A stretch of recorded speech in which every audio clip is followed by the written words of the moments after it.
మనందరికీ తెలిసిందే కదా. లేటెస్ట్‌గా అయితే ఒక విషయం బాగా ట్రెండ్ అయితుంది. అదేంటంటే మాల్దీవ్స్ బాయ్‌కాట్ ఇండియా. ఈ బాయ్‌కాట్ ఎందుకంటే రీసెంట్‌గా అయితే మాల్దీవ్స్ యొక్క మినిస్టర్స్ ఇండియాపై కొన్ని తీవ్రమైన వ్యాఖ్యలు చేయడం జరిగింది. ఆ వ్యాఖ్యలు ఏంటంటే ఇండియా అనేది ఒక అపరిశుభ్ర దేశం అని, ఇండియాలో మంచిగా ఉండరని అని చెప్పేసి ఆ మంత్రులు అయితే భారత్ మీద వివిధ రకాల వ్యాఖ్యలు అయితే చేయడం జరిగింది. అలా చేసినప్పటినే దీని మీద అయితే భారత రాయబారి కార్యాలయం స్పందించి మాల్దీవ్స్కి అయితే సమన్లు అయితే జారీ చేయడం జరిగింది.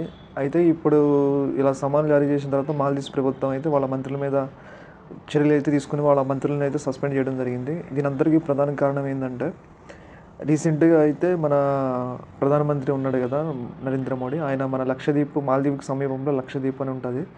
అక్కడ కూడా మాల్దీవ్స్‌లో ఉన్న ఫెసిలిటీస్ అన్నీ ఉంటాయి. భారతీయులు ఇక్కడ నుంచి మాల్దీవ్స్‌ని సందర్శించకుండా మన దేశంలో ఉన్న లక్షద్వీప్‌ని సందర్శించి మనకి రెవెన్యూ పెంచాలని అయితే ఆయన అయితే పేర్కొనడం జరిగింది. దీన్ని జీర్ణించుకోలేకపోయిన మాల్దీవ్స్ అయితే ఇండియాపై తీవ్రమైన వ్యాఖ్యలు చేయడం జరిగింది. మోడీ మీద కూడా కొన్ని ఇంకా వ్యాఖ్యలు చేసి వాళ్ళైతే తీవ్రమైన విమర్శలకు గురయ్యారు. ఈ సందర్భంలో అయితే భారతీయులు ఇప్పటి నుంచి మాల్దీవ్స్ పోమని అయితే ఇండియన్ క్రికెటర్లు మరియు సెలబ్రిటీస్ అయితే మాల్దీవ్స్లో ఇప్పటికే చేసుకున్న బుకింగ్స్ని అయితే రద్దు చేయడం జరిగింది. దాదాపు 2,500 ఫ్లైట్ టికెట్స్ క్యాన్సిల్ అయినాయి. దాదాపు 8,000 రూమ్స్ బుకింగ్స్ అయితే క్యాన్సిల్ చేసుకోవడం జరిగింది.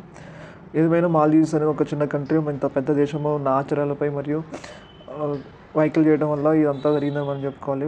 ఇదంతటికి కారణం ఏంటంటే నరేంద్ర మోడీ మాల్దీవ్స్ని కాకుండా లక్షద్వీప్ని ఎక్కడైనా చేయండి, మన దేశం యొక్క రెవెన్యూ పెంచండి అని అయితే ఆయన చెప్పడం జరిగింది. దీన్ని దృష్టిలో ఉంచుకొని ఆ దేశంలో ఉన్న మంత్రులు అయితే ఇలా అనడం ద్వారా మన దేశం మీద కొన్ని అనుచిత వ్యాఖ్యలు చేయడం జరిగింది. ఇట్లా చేసిన తర్వాత అయితే దీనిని స్పందించిన భారతదేశం అయితే వాళ్ళ మీద తీవ్రంగా విరుచుకుపడుతుందని మనం చెప్పుకోవాలి. ఏదేమైనా కానీ మన దేశంలో ఉన్న పర్యాటక ప్రదేశాలను ఎంకరేజ్ చేయడం ద్వారా మన దేశ రెవెన్యూ పెంచడం ద్వారా మన దేశాన్ని అభివృద్ధి మనమే సాధించుకోవచ్చు కూడా. అయితే ఈ విషయంపై రెండు దేశాల మధ్య పరస్పర తీవ్ర విమర్శలు అయితే వస్తున్నాయి.